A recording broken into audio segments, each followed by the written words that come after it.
بسم اللہ الرحمن الرحیم۔ لیلۃ القدر یا شب قدر اسلامی مہینے رمضان کے آخری عشرے کی طاق راتوں میں یعنی 21ویں، 23ویں، 25ویں، 27ویں اور 29ویں میں سے ایک رات، جس کے بارے میں قرآن کریم میں سورہ قدر کے نام سے ایک سورت بھی نازل ہوئی ہے۔ اس رات میں عبادت کرنے کی بہت فضیلت اور تاکید آئی ہے۔ قرآن مجید میں اس رات کی عبادت کو 1000 مہینوں سے بہتر قرار دیا گیا ہے۔ اس حساب سے اس رات کی عبادت 83 سال اور 4 مہینے بنتی ہے۔ رسول اللہ صلی اللہ علیہ وسلم نے فرمایا کہ بنی اسرائیل میں ایک شخص تھا جس نے 1000 مہینے تک اللہ کے راستے میں جہاد کیا۔ صحابہ کرام کو رشک آیا تو اللہ نے اس کے بدلے میں یہ رات عطا فرمائی۔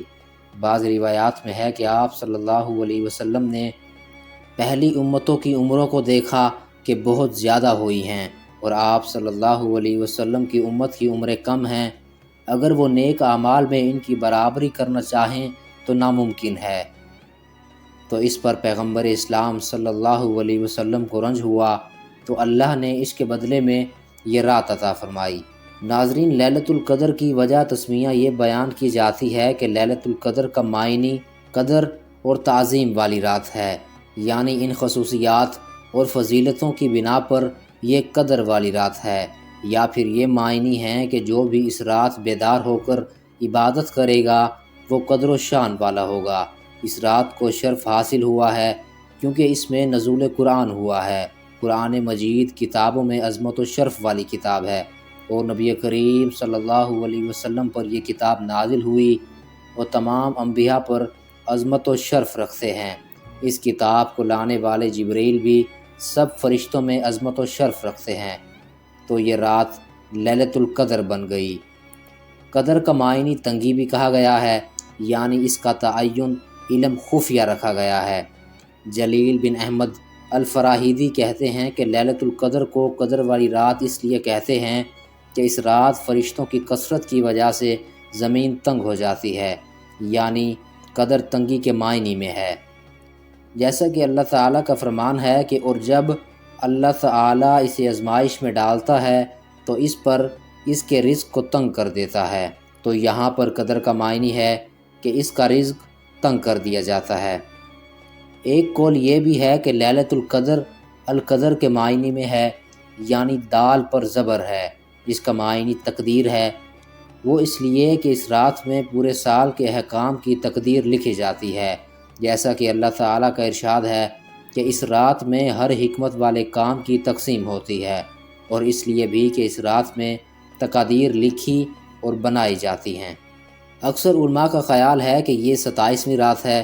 ابن عباس سے مروی ہے کہ رسول اللہ صلی اللہ علیہ وسلم نے فرمایا کہ اسے رمضان کی آخری 10 راتوں میں تلاش کرو، جبکہ مہینہ ختم ہونے میں 9 دن باقی ہوں، یعنی 21ویں رات، یا 7 دن باقی ہوں، یعنی 23ویں رات، یا 5 دن باقی ہوں، یعنی 25ویں یا 27ویں رات۔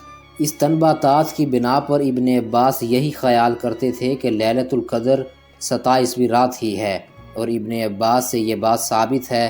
اور ان امور میں سے جن سے یہ استنباط کیا جاتا ہے کہ لیلۃ القدر 27ویں رات ہے، وہ اللہ تعالیٰ کے فرمان کا کلمہ ہے، جس میں یہ ہے کہ اس میں فرشتے اور روح اترتے ہیں۔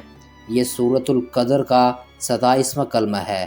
بعض علماء کرام نے تو اسے راجی قرار دیا ہے کہ شب قدر ہر سال ہی کسی ایک معین رات میں نہیں ہوتی، بلکہ منتقل ہوتی رہتی ہے۔ یحییٰ بن شرف نووی کہتے ہیں کہ اس میں صحیح احادیث کے تعارض کی بنا پر ظاہر ہے۔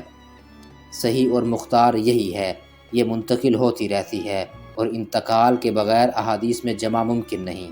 یہ درست نہیں معلوم کہ شب قدر کون سی رات ہے۔ اہل تشیع کے مطابق یہ 19ویں، 21ویں یا 23ویں رات ہے، اور 27ویں رات اور 15 شعبان کی رات کے بارے میں بھی شب قدر ہونے کا احتمال دیا جاتا ہے۔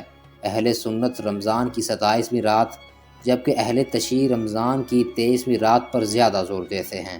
ناظرین، شب قدر پہچاننے کی 3 احادیث میں علامات اور نشانیاں بیان کی گئی ہیں۔ نمبر 1، شب قدر کی علامات میں یہ بھی ہے کہ اس صبح سورج طلوع ہو تو اس میں تمازت نہیں ہوتی۔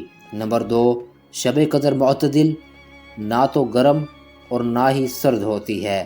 اس دن صبح سورج کمزور اور سرخ طلوع ہوتا یعنی تمازت نہیں ہوتی۔ اور نمبر 3، شب قدر روشن رات ہوتی ہے، نہ تو گرم اور نہ ہی سرد ہوتی، اور اس میں کوئی ستارہ نہیں پھینکا جاتا یعنی شہاب ثاقب نہیں گرتا۔ اور قرآن مقدس میں اس کا ذکر خاص انداز میں بیان کیا گیا ہے کہ جس کا ترجمہ کچھ اس طرح ہے: بے شک ہم نے اسے شب قدر میں اتارا، اور تم نے کیا جانا کیا شب قدر؟ شب قدر 1000 مہینوں سے بہتر۔ اس رات میں فرشتے اور جبریل اترتے ہیں اپنے رب کے حکم سے ہر کام کے لیے۔